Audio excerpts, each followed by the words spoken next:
So why did Bullseye do what he did in the opening minutes of Daredevil Born Again? And is it possible that we've already figured out the twist for the end of the season? The Devil of Hell's Kitchen is back with a vengeance, as Daredevil Born Again has finally hit Disney+, and needless to say, the opening was rather shocking. Spoilers ahead for the first 2 episodes of Born Again, because today, we're going to talk about a character death that is probably going to go down as one of the most controversial decisions in the modern MCU.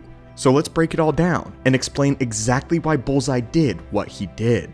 Within just 9 minutes, Bullseye attacks Josie's bar, killing 11 people, including Matt's own very best friend, Foggy Nelson. Foggy, who played a huge role and was a big reason why the Netflix series was so widely successful. When we recover from this shock and awe and begin to look at this night analytically though, we can actually find a few key details that hint at why Foggy was targeted. And my friends, we believe we've uncovered exactly who wanted Foggy dead and why they hired Bullseye to get the job done. When he is at the bar, he talks about a client by the name of Benny, and the only details that are made known about this character in this case is that he broke into a warehouse, stealing a case of Lafite Rothschild, an expensive bottle of wine that stems from France. Though we don't believe that this is why Foggy was killed. At the bar, he gets a call from Benny, who is flustered and frantic, and he is trying to warn Foggy that someone is trying to break in and find him. The last thing that he tells Foggy is that he is sorry. Someone wanted to know where he was, and so Benny sold Foggy out to Bullseye. What's important to remember about Bullseye from the Netflix series though, is that as far as we can tell, he never actually learned of Matt's double life as Daredevil and his identity. We know that Wilson Fisk eventually figured this out though, but Fisk gives Matt his word that he was not the one who ordered the hit on Foggy.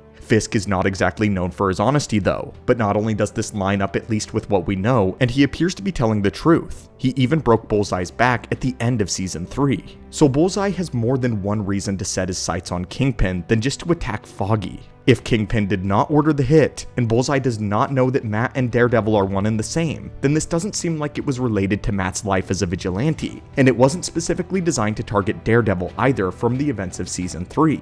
Whatever this hit entailed, it seems that Foggy was the target, not Daredevil. It's also important to remember that in the comics, Bullseye is usually a mercenary for hire, and even though he has storylines where he goes after a personal objective, the vast majority of his stories and appearances show him as a hitman for others. If this detail carries over, then he's likely just a middleman. This leaves us to wonder exactly what Foggy was getting involved in, and what Benny was actually doing. So let's sift through some of the key players that we know are involved in Born Again, and see if we can't identify any major suspects in the murder of Foggy Nelson. It has since been revealed that the White Tiger is on trial for the murder of a police officer, and Matt is going out of his way to defend him. So far, he has only been committed to protecting the city, so if he had a personal problem with Foggy, he would have handled it himself. And the same can be said for Muse, who is yet to show up in the series, though we do know about his comic book counterpart. Muse is a sadistic artist who often paints murals from the blood of his victims, and even by the standards of Daredevil's Rogues Gallery, he's rather disturbing. If Muse wanted Foggy dead, then he would have no problem getting his hands dirty, so we're looking for someone working in the shadows, someone who would need to outsource a problem like this and commission someone like Bullseye to do the job. And based on everything we've seen from the first 2 episodes, we believe that the prime suspect is none other than Vanessa Fisk. At the end of Echo, Kingpin was shot in the eye by his adopted daughter, and he would spend months in recovery, as we learn.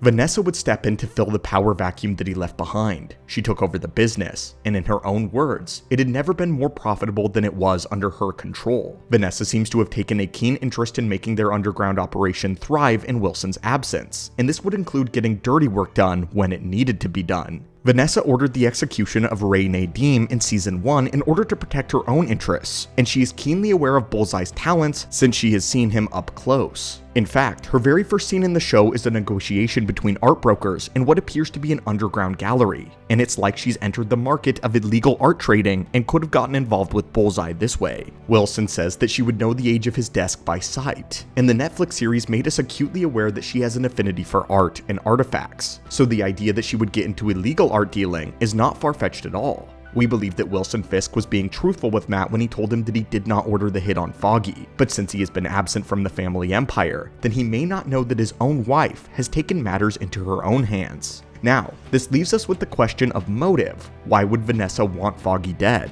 and we believe the sequence of events went something like this. We believe that Benny was a part of Vanessa Fisk's operation, and even though it is not much in the way of evidence, we do know that Vanessa shares a taste for the finer things, such as expensive cases of wine. We're not saying that her taste in wine is ironclad evidence that Benny worked for her, but it is an interesting detail to at least call attention to. If Benny had a robust palate for fine wine, then it's likely that he would know a thing or two about art, making him a more valuable asset to Vanessa. We believe he got caught up in lifting the case from the warehouse, which seems like a minor open and shut case with not much more brewing beneath the surface. He might not have been arrested for more serious crimes, but the investigation into this theft could very well uncover some of the other illicit activities, since the authorities are actively looking at him now. As for his defense counsel, Foggy would have had a front row seat to all of the evidence collected against his client, and would have been responsible for questioning Benny in every possible way in order to get details that he needed. This would make Foggy a witness if he uncovered something that he shouldn't have, something that Vanessa needed to remain hidden.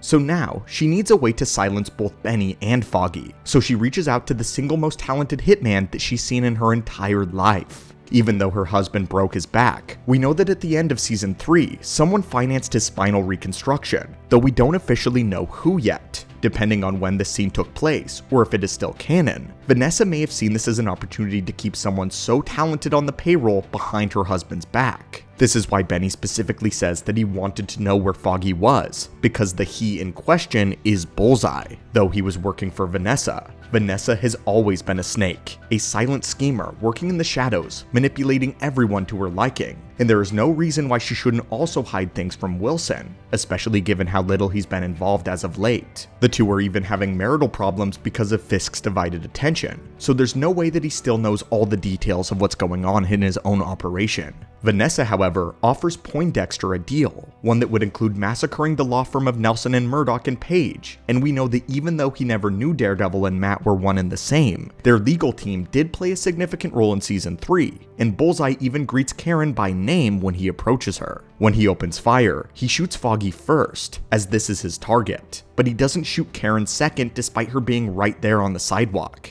Instead, the two other people run out of the bar after them, and he shoots the two of them before turning the gun on Karen. He gets close enough for her to see him before drawing, implying that he was taking his time, watching her suffer. Bullseye wanted her scared, wanted her to see exactly who was coming for her, and wanted to enjoy the kill. Even if he was still holding a grudge against Fisk, which we very well know that he might, the idea of being paid to kill Karen, Foggy, and Matt would have been an alluring idea, and Vanessa can be very convincing. It is completely within her skill set to talk Bullseye into taking a hit at 3 people that he despises. Though we will have to wait and see exactly what Benny was doing for Vanessa and what Foggy uncovered.